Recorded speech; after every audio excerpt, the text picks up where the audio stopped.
Good morning to all of you. Myself Bhushan sir from West Champaran Bihar. मैं उम्मीद करता हूँ कि आप लोग बिल्कुल अच्छे होंगे, स्वस्थ होंगे, तंदुरुस्त होंगे। मैं भी आप लोगों के बीच बिल्कुल अच्छा हूँ, स्वस्थ हूँ, तंदुरुस्त हूँ। मैं आज ये मॉडर्न हिस्ट्री का एक टॉपिक लेकर आया हूँ जो कि भारत के हर एक एग्जाम के दृष्टिकोण से बहुत इम्पोर्टेंट है, जिस टॉपिक का नाम है यूरोप कंपनियों का आगमन। ठीक,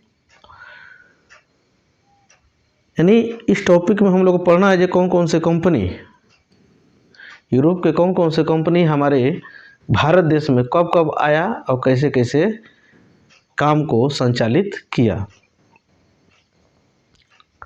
तो इसको पार्ट बाय पार्ट हम लोग जानने का प्रयास करेंगे। ऐसे तो मॉडर्न हिस्ट्री का पार्ट 26 है, लेकिन ये इस टॉपिक का पार्ट 1 है। ठीक, यदि आप मेरे चैनल पर नए हैं तो सबसे पहले जाकर मेरे चैनल को सब्सक्राइब कीजिए, बेल आइकन को प्रेस कर लीजिए, लाइक कीजिए और साथ ही साथ इस वीडियो को पूरा भारत में फैलाने का काम कीजिए।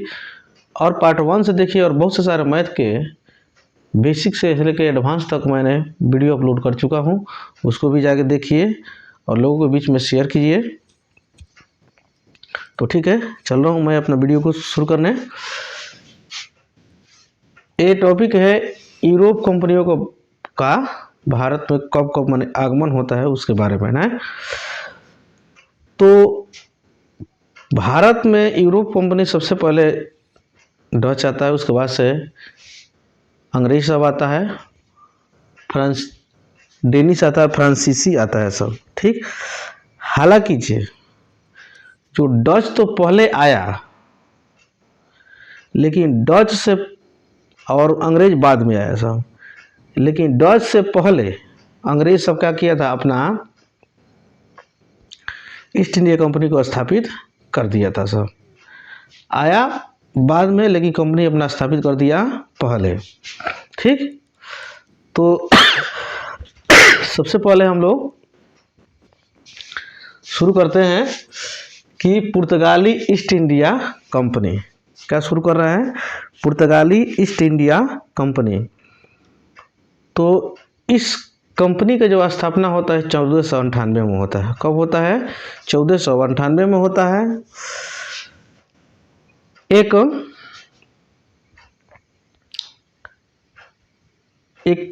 व्यक्ति था जिसका नाम था वास्को डी गामा, जो कि काफ़ी चर्चित है,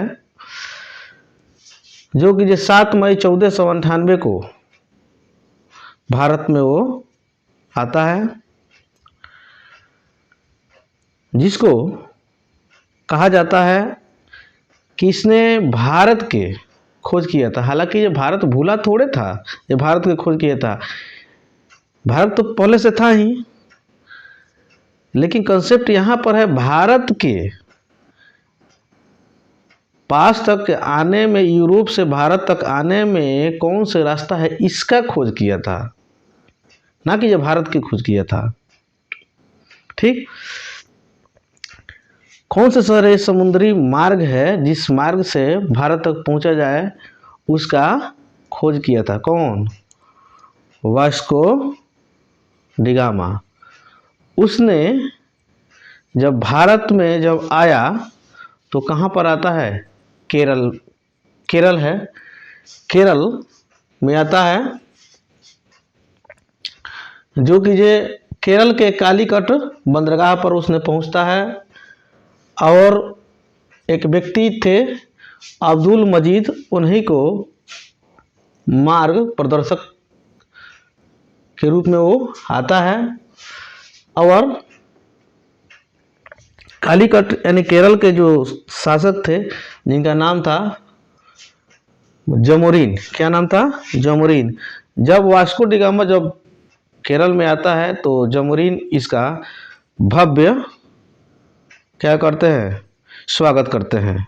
ठीक, उसके बाद में वास्को डी गामा 5-7 माह यहाँ पर रहता है, पूरे भारत में इधर से उधर देखता है। और जब भारत में जब यहाँ पर जब सबसे पहले जब केरल में आता है तो केरल जो होता है कहा जाता है मसालों का देश कहा जाता है। क्या कहा जाता है? मसालों का देश कहा जाता है। वहाँ पर आता है और देखता है यहाँ पर तो बहुत से सारे मसाला है। उसके बाद से जाते वक्त जमोरीन जो है इसको स्वागत के लिए बहुत से सारे इसके नाव में मसाला से पैक कर देते हैं। उसके बाद कुछ ये भी पैसा लेकर आया था और इसने भी बहुत से सारे मसाला खरीद कर अपने पूरे नाव में रख लिया और उस मसाले को ले जाकर यूरोप में ले जाकर 60 गुना मुनाफा कमा कर बेचता है। यानी 1 रुपये का जो मसाला खरीदा था उसको 60 रुपये में बेचा। और ये बात पूरे भारत में जाकर फैल गया। ये पूरा बात ये यूरोप में जाकर फैल गया कि भारत एक ऐसी जगह है जहाँ पर बहुत सस्ते में मसाला मिलता है। अगर हम लोग वहाँ से व्यापार अगर करते हैं, यहाँ पर आते हैं तो ले कर बेचते हैं तो बहुत से सारे मुनाफा हम लोग कमा लेंगे। तो वहाँ पर व्यापारियों और वहाँ के शासक में आग लग गया और बहुत से सारे यूरोप का व्यापारी, बहुत से सारे यूरोप का शासक भारत में आने का प्रयास किया, आया भी। ठीक। और ये वास्को डी गामा जो आया हुआ जो था, ये पुर्तगाल के शासक जो है डॉन इनरिस का प्रतिनिधि था। क्या था? डॉन इनरिस का प्रतिनिधि था। उसके बाद से जब फिर से दोबारा वो आता है, कब आता है? 1502 में आता है, क्योंकि तो उतना रुपया मुनाफा कमा कर वो आया था। ठीक। उसके बाद 1502 में आता है और 1502 में जब आता है यहाँ पे भारत में तो उसको क्या हो जाता है? मच्छर काट जाता है, डेंगू मच्छर काट देता है और वो डेंगू से ग्रसित हो जाता है। ठीक। और वो उसके बाद से क्या हो जाता है? उसका निधन हो जाता है। ठीक। उसके बाद से अगला क्या है? ये पुर्तगाली सब आके कोची को अपना लेता, कोची के जो किला है उसको जीत लेता है सब। उसके बाद में पुर्तगाल ने एक व्यक्ति था, फ्रांसिस व्यक्ति, जिसका नाम था डी अल्मोडा। क्या नाम था? डी अल्मोडा को क्या बना देता है? सब गवर्नर बना देता है। सब क्या बना देता है? सब गवर्नर। और डी अल्मोडा क्या करता है? नौसेना को मजबूत बनाने के लिए क्या लाता है? ब्लू वाटर पॉलिसी लाता है। क्या लाता है? ब्लू वाटर पॉलिसी को अपनाता है। लेकिन डी अल्मोडा इस पद को यानी गवर्नर पद को संभाल नहीं सका। उसके बाद से इसको क्या कर देता है?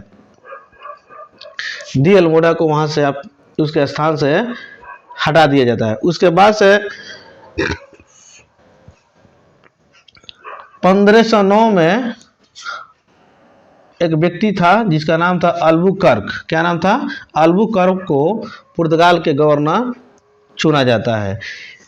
हालांकि ये अल्बुकर्क को ही क्या कहा जाता है? पुर्तगाल के वास्तविक गवर्नर कहा जाता है। अल्बुकर्क जो है विजयनगर के शासक थे जिसको KDR बोला जाता है, यानी KDR बोला जाता है, यानी कृष्णदेव राय। उनसे काफी अच्छा संपर्क था। ठीक। जो अल्बुकर्क जो था सबसे पहले क्या करता है? 1510 में गोवा को क्या कर लेता है? जीत लेता है। ठीक। उसके बाद से 1511 में मलाका को भी कब्जा कर लेता है और 1515 में फारस के खाड़ी में स्थित एक जगह है जिसका नाम है हारमुज बंदरगाह, उसको युद्ध करके इसने जीत लेता है। ठीक। उसके बाद से अल्बुकर्क ने देखा कि युद्ध करने में कहीं कहीं हम लोग को परेशानी हो रहा है। उसने पूरा पुर्तगालियों को यह ऑर्डर दिया कि भारत के जितने भी महिलाएं हैं, बहुत से सारे महिलाएं हैं जो कि क्या है? विधवा है। क्योंकि अल्बुकर्क ही एक पहला पुर्तगाली व्यक्ति था जो कि यहाँ पर सती प्रथा का क्या किया था, विरोध किया था। क्योंकि सती प्रथा पहले यह था कि अगर मान लो महिला है कोई, अगर उसके हस्बैंड अगर मर गया, कहे ना वो यंग है, कहे क्यों ना उस शादी के समय ही उसका पति मर गया तो फिर दोबारा वो शादी नहीं कर सकती थी। यह भारत में पहले प्रथा चली आ रही थी। उसके बाद में इसने विरोध किया और पुर्तगालियों को फोर्स किया कि तुम लोग उससे शादी करो, तुम लोग उससे शादी कर लो। और पुर्तगाली सब उससे शादी कर ले ताकि पुर्तगाल के जनसंख्या यहाँ पर भारत में भी बढ़ाया जा सके। ठीक, मान लो हम शादी करेंगे, हमारे द्वारा बच्चा पैदा होगा तो मेरा ही न होगा, जो मैं बात कहूँगा तो मेरा ही मानेगा। इस कॉन्सेप्ट को उसने अप्लाई किया और पुर्तगाल के लोगों को भारत के उस महिलाएं यानी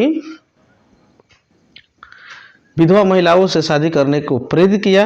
अब पुर्तगाली सब शादी करने शुरू किया और उस प्रकार जनसंख्या उन सबको पुर्तगाल के भारत के लोग भारत में बढ़ना शुरू हो गया। तो ठीक है, मैं उम्मीद करता हूँ कि आप लोग को ये लेक्चर बिल्कुल अच्छे से समझ में आ गया होगा। इसके अगले वीडियो में मैं बहुत जल्द आप लोगों से रूबरू होता हूँ। तब तक के लिए जय हिंद, जय भारत।